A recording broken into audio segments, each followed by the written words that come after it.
in this video, I want to talk to you about the journey that we've gone through to get the indefinite leave to remain. Now, you've probably seen the video of Rich, should I say, very funny walk. Oh, by the way, if you haven't watched the video,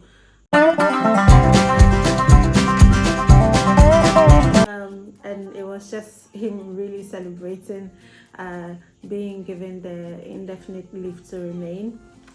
So the visa that really gave Rich the opportunity to get a global talent, to get the indefinite leave to remain, that visa is called the Global Talent Visa. So we have a video of Richmond explaining all about the Global Talent Visa, and I'm also going to link that in the description box for you to go and watch that video as well.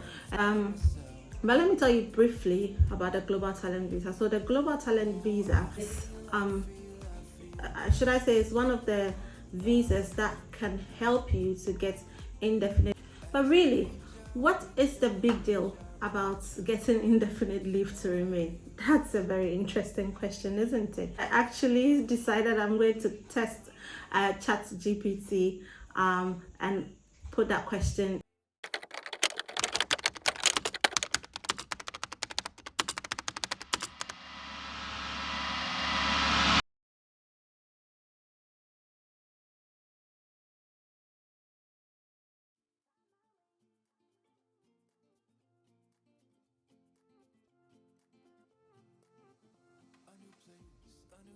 And so that is why anybody will probably want the indefinite leave to remain. But what I can say about it from our own personal experience is that how the UK benefit system works is that unless you have indefinite leave to remain, you're not going to get access to those benefits. And for us, some of the key benefits include like getting support for childcare, because you would have probably seen a video of mine that I talked about childcare costs in the UK is actually quite expensive. Like Zoe's nursery fees cost about £1,200 a month for us. But fortunately, I worked with a company that gave me 50% discount, so I didn't have to pay that amount. Why it is like a big deal. One of the benefits is that once you have indefinite leave to remain, you don't have to keep renewing your visa, and renewing your visa is like an expensive affair. Like almost all our savings go into renewing our visas. So let me give you a bit of a background about our visa history. So the first time that we came to the UK was in 2013. And this is where I met Richmond. Actually, we both came to study at the University of Cambridge. Okay, we both came on scholarships. It was the tier 4, and we didn't have to pay because we were being fully funded by Cambridge University to study for our degree. And then in 2016, Richmond got another scholarship to come and study for his PhD. Initially, Richmond was put on the Cambridge International, and then he got switched to Cambridge Africa, and Cambridge Africa pays for everything that relates to your visa application. And then I came as his dependent, so thanks to Cambridge Africa for doing that, but I had to pay everything. And then in 2019, Richmond got opportunity to become a postdoctoral researcher in his department. We switched to the tier 2. With that one, it wasn't funded, so we had to bear this out of our own pockets. Okay. So we were on the tier 2 visa from 2019 to 2022.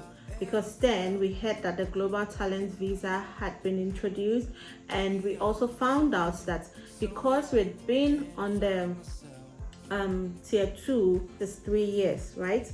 And because we had been on it, when we switch to the Global Talent, then Richmond would immediately qualify to get to apply for indefinite leave to remain. Now the next step is for Richmond to gets the British passport. And it works very well for our family situation because this means that we can have dual citizenship because we've got Ghanaian passports as well, so we are Ghanaians and we don't want to lose our Ghanaian citizenship, and British citizenship allow for dual citizenship.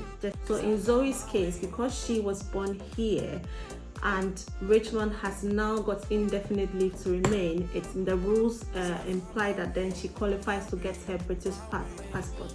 Now the alternative route for her to get a British passport would have been long stay, so have lived in the UK for 10 years before she could apply for the British passport. But because Richmond, who is the main applicant, has got the indefinite leave to remain, this means that she can now get her British passport. So that's what is happening. Now when it comes to my case, I unfortunately cannot apply for the indefinite leave to remain. But I know it is a fair argument if you think in the sense that you know the value that you want from it. So if they put a price up on it, then you'll have to pay. You don't have any opportunity to argue. Even Zoe, here's the shocker. Even Zoe, who was born here, she has to pay £1,012 to get the British citizenship, and then she has to pay, I've forgotten the amount that she has to pay, but she has to pay I think about £150. I will check and put it up on the screen for you, but she has to pay that amount for the passport. So you can easily understand that this costs a lot of money. So perhaps maybe the advice I'll give to you is that if you want to immigrate to the UK, if you don't know, you just have to be ready to just live with the fact that you're probably not going to get a lot of savings, because you will have to almost all your savings will go into renewing your visa, indefinite leave to remain, and British passport. The whole application for the indefinite leave to remain costing £2,404, and this is aside even paying for the place, because they have something that you have to pay to go to submit your biometric details. So like they take your fingerprints and take your photograph and all that, and that is not free as well. You can get some free dates, but the one that he got was not a free date, so that was also an additional cost. That is something that you have to bear in mind. So if you're new to this channel, let me just quickly introduce myself. So I'm Lodina, and this is the Juvenile Aries in Cambridge. Thank you so much for stopping by to join to watch our video today, and to please consider to subscribe to this channel. But our channel basically talks about immigration, talks about living in Cambridge. It also talks about the, should I say, lived experience of immigrants. So that is all for this video. Thank you so much for watching. Please remember to subscribe to our channel. It really means a lot to us, and like this video. If you have any questions, please feel free to put a comment, and I will respond. Either myself or Rachel will respond as soon as we can. And yeah, thank you so much.